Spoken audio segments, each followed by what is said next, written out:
guest moderator, Henry Goldblatt from Entertainment Weekly. And tonight's guests, from the cast of Scandal, Kerry Washington, Scott Foley, Guillermo Diaz, Darby Stanchfield, and Josh Malina. Wow. Hi, gladiators. Wow. Welcome. I don't think this cast needs any introduction. In fact, I think they've been introduced already, but how about a round of applause?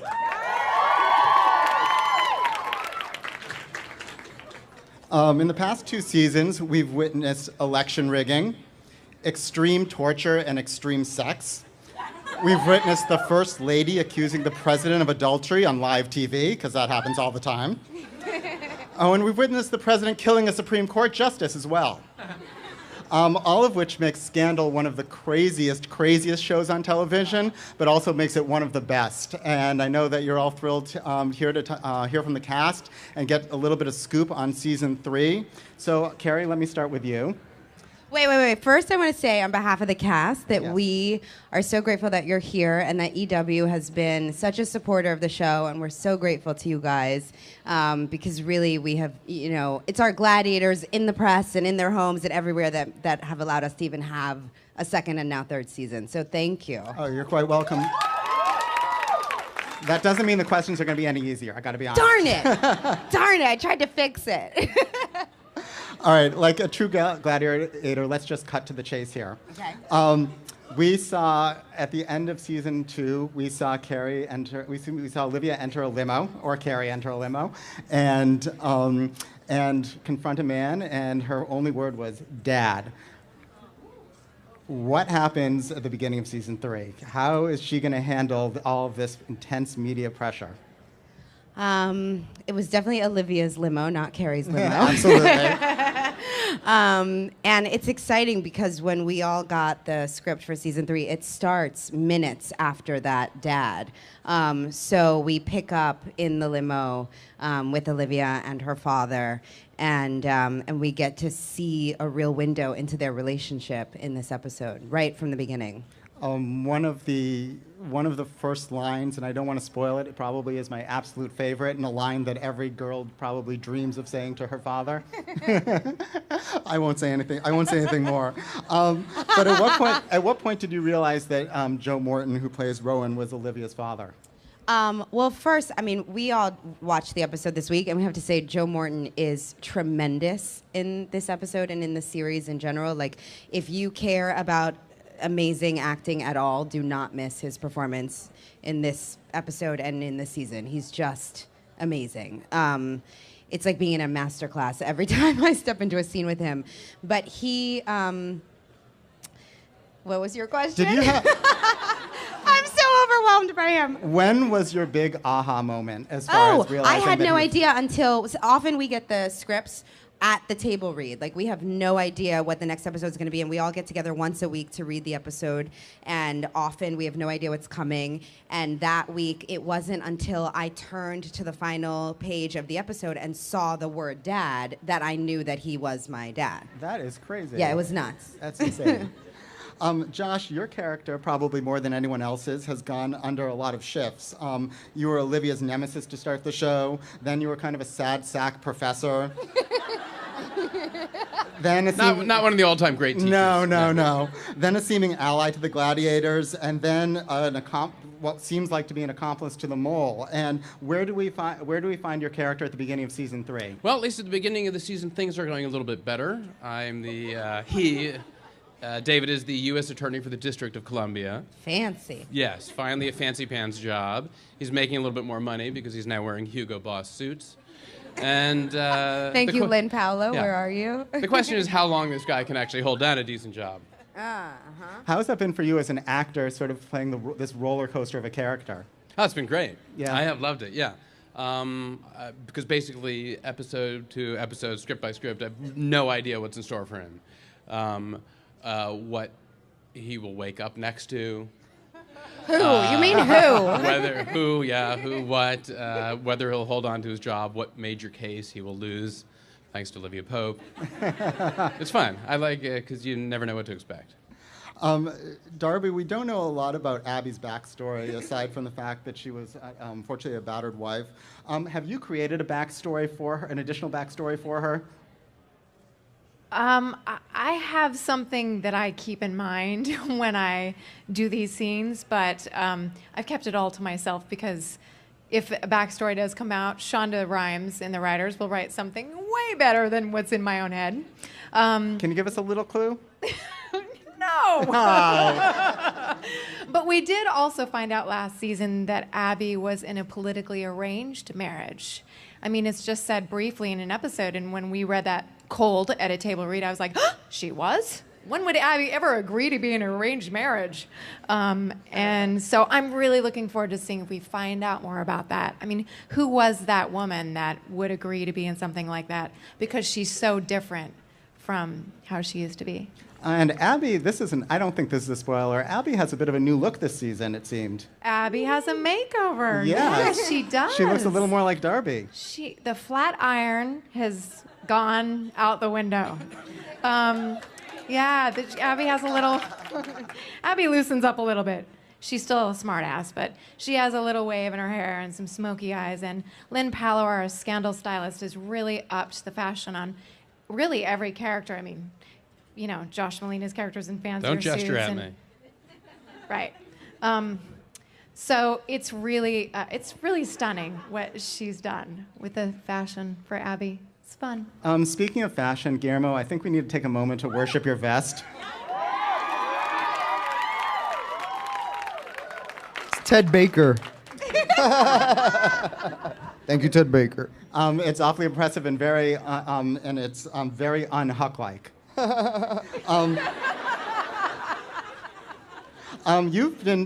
Your character Huck has been tortured more than anyone else, certainly on stage today, and perhaps more than anyone else on TV in the history of all of TV.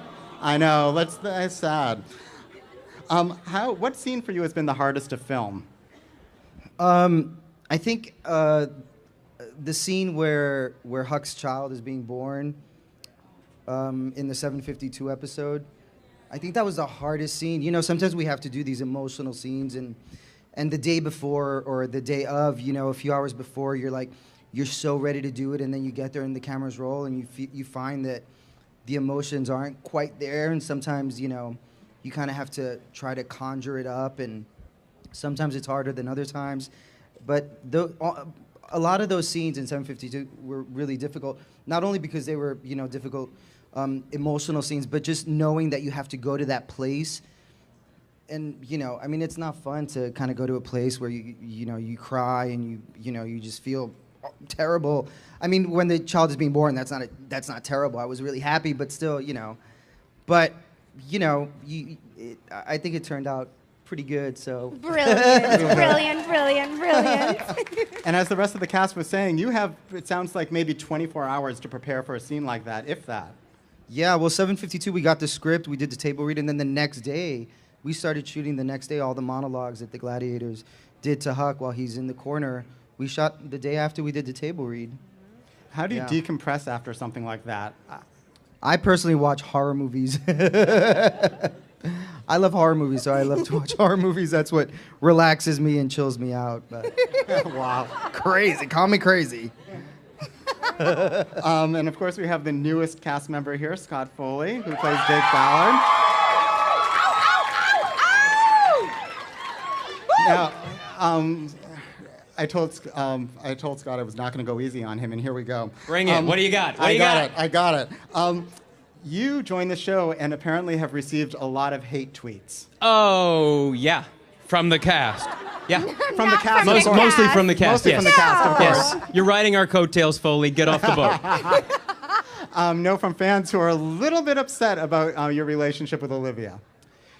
You love what? You Oh, love we what? got some people who love it. They have some We have O-Lakers some- in the Hold on. house. You love Jake or you love Fitz and Olivia together? Look at that. Look Yeah, at that. yeah, Look yeah. at that. Can we see a show of hands of O-Lakers? Uh-huh. Get them up, people! And O-Litzers? Wow. Thanks for coming out.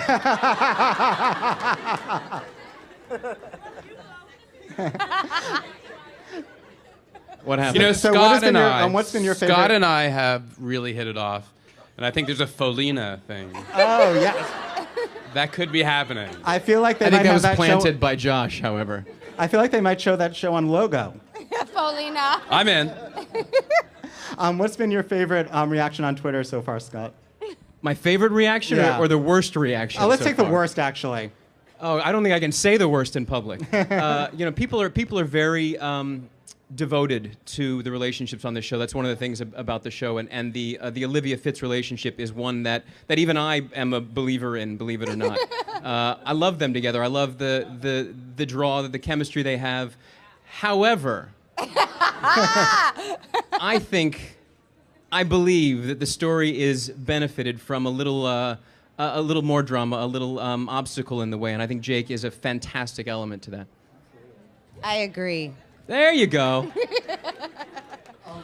Can I just say, like, it's really amazing to watch the interactions with Scott on Twitter because we are so grateful for our social media interactions. Like, social media has given a life to our show that I'm not sure we would have without it. So we really love being able to be in direct communication and thank people and express gratitude. But I will say, and I'm only speaking for me, this is not coming out of a conversation with anybody else, that I feel like sometimes when real anger and hatred is expressed, it's really unfortunate because it sort of demeans the art form. And I love that people are so passionate about the show.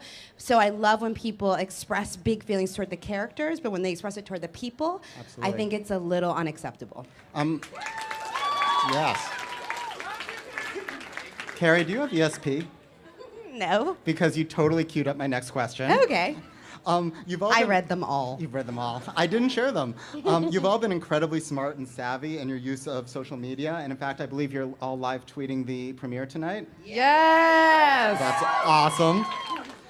So I'm wondering, how much do the writers listen to fan feedback on Twitter and incorporate it into the plot lines? Shonda's here. Shonda.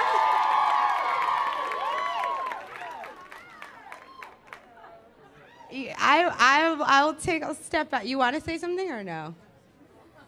I'll say I've heard Shonda say in interviews something like, although this isn't a quote, and you can correct me if I'm wrong, that the writers write what the writers write. You know, that the characters and the life of the characters inform the story, and so that's what decides where things go. Is really the artistic voice of the characters and what these writers feel is right. So keep pitching your stories on Twitter, but you won't necessarily see them on Scandal, unfortunately. Well, sometimes also what happens is it's funny. People will suggest something, and it's like, we shot that 3 months ago, and That's we've crazy. already made another twist and turn that's in a completely other direction. So sometimes the suggestions are impossible to implement. Also, Speaking of fans, Guillermo, what's been your craziest fan interaction? I was in Utah. I was attending a gay pride in Utah, and a woman ran up. Yeah, gay power. Utah. And a woman just ran up behind me and jumped on my back and just clung to my back, and I was like, what? And so that was a little awkward, yeah. Darby, has anyone tried to tackle you? Not exactly tackle me. I was in Yosemite National Park a couple seasons ago, or right after season 1, actually. And this young, very beautiful woman came up to me, shaking, and asked me if I was Abby on Scandal. And I said, yeah, I am. And it was like my first experience. I was out hiking in the woods. I wasn't thinking about... Anyway, she started crying hysterically, and then I was just, there were a lot of people in the restaurant. I was just kind of trying to Olivia Pope this situation. So I was like, well, where are you from? What do you, where? She was in high school. I'm from the state of Washington. I was like, oh, I went to high school there. She was like, I know. Okay, well, have a good night. I'm going to finish my dinner. It's amazing. Josh, how about you? Any criers or tacklers? No, I'm less popular than the rest of the cast. Nobody tries to ride me. Nobody shakes when they see You've me. just been famous for longer. No, I most think. of the time people come up and tell me how good I am on the league. Because I look like Nick Kroll. That's really what I get. Um, And I am. I'm good on the league. I just say thanks and I walk on. How, as actors, Scott, I'll direct this to you. How, as actors, the show operates on screen at a breakneck pace, and it sounds like off screen it operates at a breakneck pace too. How, as an actor, do you sort of cope and prepare with that? Wow, what a great question. How do we prepare with the breakneck speed at which the show is made and aired and paced? What a great repetition of a great question. Well, I'm trying to Well done, think. Scott. I'm stalling, for Christ's sakes, here. You know, I don't think it's questioned. I think we get the scripts when we get the scripts. We are amazed by the stories as you are when you see them, and we get a schedule, and you show up and you do it. You know, there isn't a whole lot of time to think like, wow, this is going really fast, or I'm not quite sure what's happening. You just show up and you do your job. All right, before we will turn it over to the audience for some questions in a couple of minutes, but I want to play a quick game first. Oh, game. Game. Who Said It is called the name of the game. And Scandal is known for its terrific writing and dialogue. So I'm going to read a line, and I'll go down the line, and I'll ask each of you to guess which character said it. Oh, no. You ready? The winner, what does the winner get? The winner will get an issue of iPad Entertainment Mini. Weekly or something. All right, Kerry, let's start with you. You don't know me. I might be the worst guy in the world, or I might be the best. Whoever I am, I like you a lot. I like what you say when you answer the phone, how you always seem to be wearing white, how wine seems to be a food group for you. That was Jake, and he said it's so easy. How come she gets an easy one? Oh, you're getting the hard one. I know. I picked that out mostly because wine is a food group for me, so I completely relate. Yeah. All right, next. Let's just say we did things that would make it hard for you to sing the national anthem and mean it. In the name of national security, we are the bad guys. Josh? I've got to start watching this show. It sounds it sounds great. Little help? You want a lifeline from the Cyrus? audience? Hawk. Nice. My favorite character. Nice. Makes sense. All right, Darby. You sort of 1-0. remembered? You do have to start watching the show. 1-0. All right, Darby. I don't have to answer you. I don't have to produce for you. I don't do lost causes or tilt at windmills. I don't perform miracles or do the impossible. I make cold calculations in difficult situations, and I do not take anything I know I won't win. Oh, that's Olivia. Nice. That last part of the line gave it away. Nice. Okay, Guillermo. I was like, who said that? It's beautifully written. I wish that was my line. I'm new to the field of remote control sniper rifles. Is there a trade magazine they send out to enthusiasts, psychopaths, and assassins?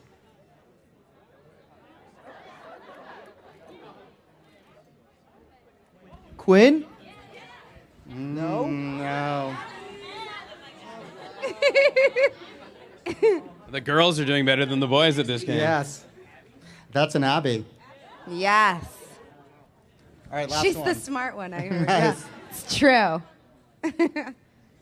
You just expect me to bend the law for you once again out of blind faith and admiration. You pour a good bourbon, Olivia, but so does the dive bar down the street. Bend the law. Well, no, it's obviously David Rosen, but I was going to try to get the episode, but I can't. I'm not that good. Oh, that's good though. Folina David lives. Rosen. Malina lives. I have to cover for you every time. All the time. And I believe we have some audience questions. Hi, my question is for Olivia. Kerry Washington. Sorry. How has your acting improved since you did from what was it? Chanel to now. Oh, how's it improved? Yeah. How do you feel like you've grown as an actor? I'll say this: being on this show. Starting in New York, I started in the theater and started working in theater companies. And this show is the closest experience I've ever had to being in a theater company, because when you're in a theater company, you are really there to help each other shine and to build work on a consistent basis with people who help you evolve and grow and build. And that's what working with this cast is like. So I feel like this show the regulars on the show and the guest stars that keep getting pulled in, we just continue to elevate each other day after day, week after week. So I feel like the biggest leap for me in my learning as an actor has definitely been from day one on Scandal to now. Yeah. Wait, and I just want to add to that. And the fact that that's Kerry Washington's point of view and she's number one on the call sheet on the show sets a really lovely tone for the rest of us and for all of the crew and everybody involved. I mean, the respect that she has for everybody just multiplies. We're really blessed. We are. We're so lucky. We're so lucky.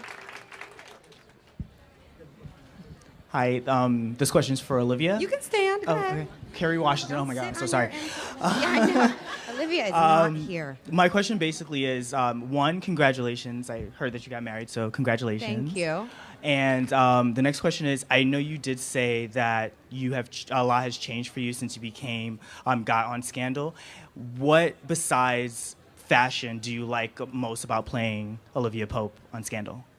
Well, we've mentioned her twice, but I just want to officially say that Lynn Paolo is here. Lynn Paolo is our costume designer on the show. And, you know, one of the things that's really amazing, even as we're talking, I don't know if you noticed when we were talking about how great the fashion is on the show and how people's fashion is evolving, one of the things that's so special about the show is that we don't do fashion for fashion's sake. It's not like, oh, we all want to look cool, we all want to look great. It's very connected to the character. Like David Rosen is saying, I'm wearing Hugo Boss now, or Josh Malina is saying, I'm wearing Hugo Boss now because I have a better job, you know, and Abby sort of changed her hair and changed her makeup because she's trying to move on in her life from a relationship. Like, the clothes are rooted in the character's journey. So I think that's one of the things I love so much about being on Scandal for all of us, is that we're all so committed to the storytelling, you know? And again, just being a part of a group like this, like Scott is right when he said, you know, we get the work and we just do it. But part of the ability to do that is that we trust each other. Like, we get really hard scenes that we have to figure out with each other. And we come in and we talk about it and we grapple with it and we, you know, call each other on the weekend and we send each other emails and we, you know, we figure out. Yeah, not to you. But the rest of us figure out I don't even have anybody's information. That's on purpose. And we figure out how to make it work, you know? Well, actually, that does bring up a very good point. Josh, what's been the hardest scene for you to film? Hardest scene for me to film? Getting smacked? We had a weird sex scene. Yeah, that's the one. That was a weird one. But it wasn't that hard to film. I let her do the work. I just kind of sat back. There was a very emotional one in season 1 where I had been framed into. So Abby was under the season impression. 2. That was season 2? I've got to watch the show. I hear it's great. That was season 2. I hear really good things about it. Yeah, and so she thought that I had abused a former girlfriend, and I realized I was up against it when the first thing you do before the set is even lit, you just kind of go through, let's just read the words and then we'll block it. And then, and in that rehearsal, she already had tears. And I was like, I'm just starting to think about this. I was like, I had to bring my A game because she was so there already. So that was hard for me because I realized, I'm not where I need to be when we film this in half an hour. We have another question from the audience. Hi, this is for Kerry and Darby. So, like, Hollywood is usually scrutinized for its, like, role with women in violence. When you guys are reading scripts, how do you tell whether it's senseless violence or it has a meaning? Oh, wow.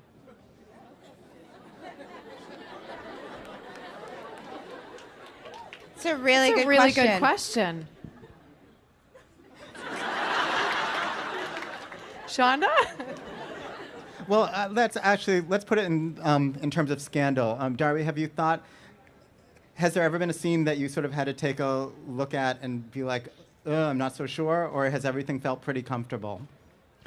I wouldn't say it's comfortable playing a woman who's been abused. Comfortable is the wrong word, I apologize. Yeah, but I love telling this story, and I think it needs to be told. And I really love that Abby is a woman who's trying to move beyond it. And I mean, the women characters on this show are written to be such complex, strong, interesting women, and the fact that Olivia Pope saves her, helps her out of it, and so playing a woman who was once damaged goods, there's kind of a liberating kind of aspect to this particular story of Abby and Scandal. I've had women tweet me before on Twitter and say, I was like that woman. I was in that situation, and I really relate to your character. And wow, it gets me choked up. Of course. And I love that that's helping other women, like, you know, give them hope a little bit. Like, yeah, you can move beyond that, and you can grow and become stronger, and you don't have to be a victim.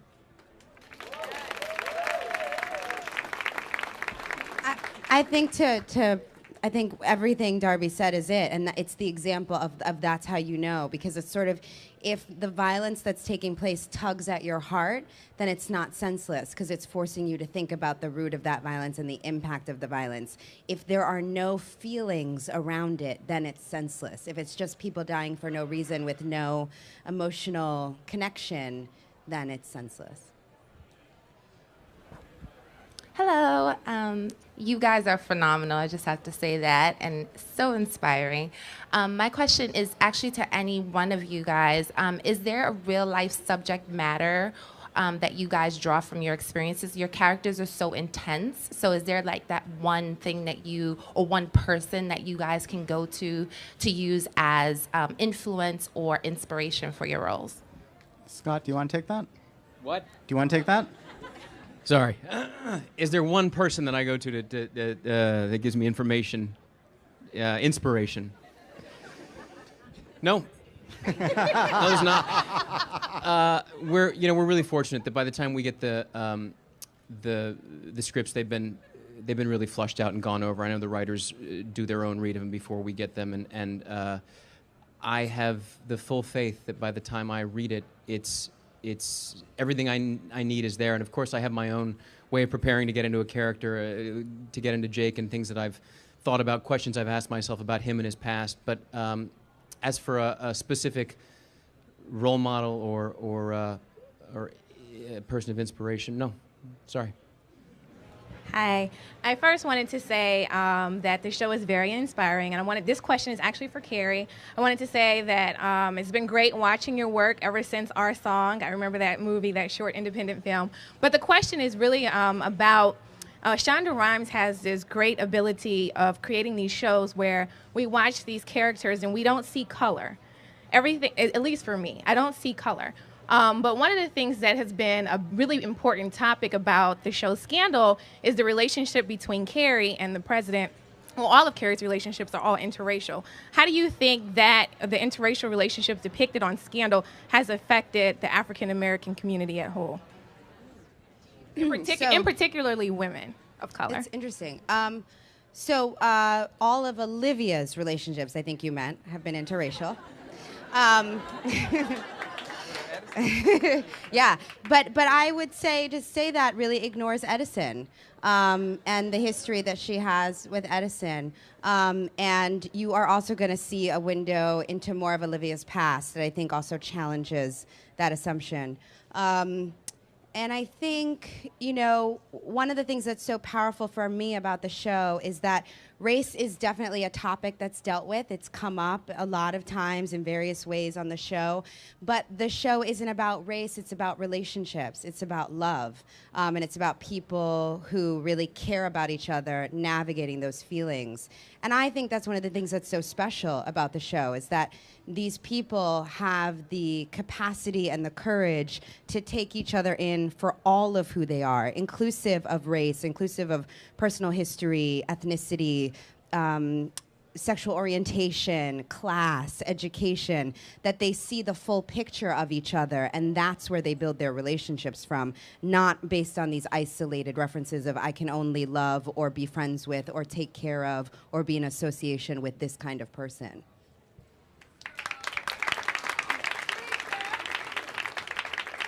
And black love is beautiful. Okay. Hey guys, how you doing?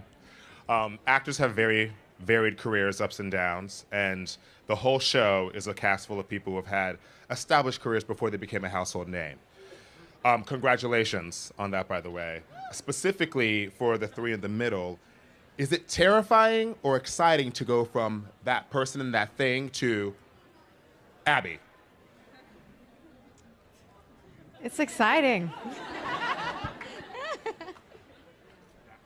Yeah, it's great. I mean, this is what we all work for, is to be a working actor, and I'm a working actor.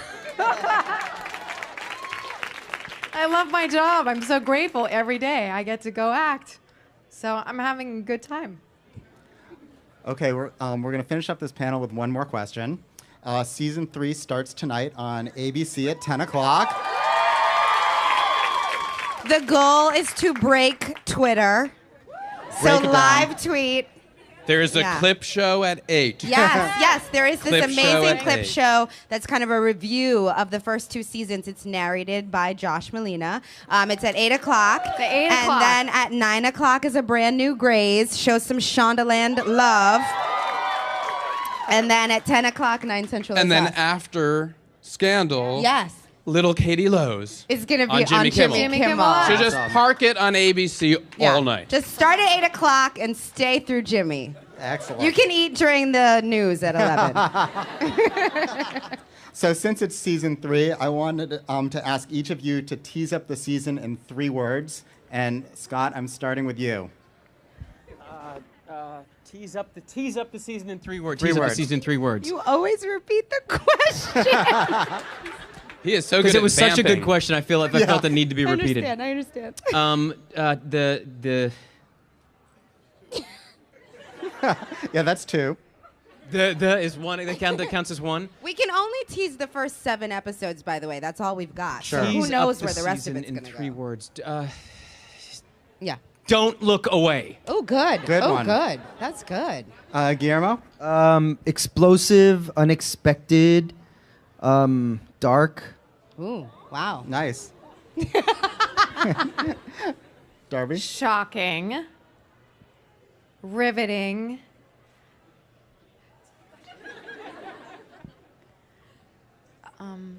Heartbreaking. Aww. Sizzling. Sexy. Cauliflower. I can't wait for the cauliflower part. You'll understand when you... All right, Kerry, bring it home. Go for another vegetable. No. Provocative. Provocative. Gosh. Artful. And scandalous. Well Nice. done. Well done. I got a lifeline from the audience. Nice. Well done. I feel like this panel's been handled. What do you think? It's handled. It's handled. Now I need the room. Let's hear it for the cast. Thank you all so much for coming. Guest moderator Henry Goldblatt from Entertainment Weekly, and tonight's guests from the cast of Scandal: Kerry Washington, Scott Foley, Guillermo Diaz, Darby Stanchfield, and Josh Malina. Wow. Hi, gladiators. Wow. Welcome. I don't think this cast needs any introduction. In fact, I think they've been introduced already, but how about a round of applause?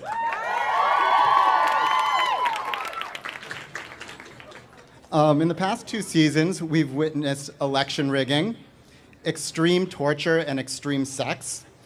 We've witnessed the First Lady accusing the President of adultery on live TV, because that happens all the time. Oh, and we've witnessed the President killing a Supreme Court justice as well. All of which makes Scandal one of the craziest shows. The episode and saw the word dad, that I knew that he was my dad. That is crazy. Yeah, it was nuts. That's insane. Josh, your character, probably more than anyone else's, has gone under a lot of shifts. You were Olivia's nemesis to start the show. Then you were kind of a sad sack professor.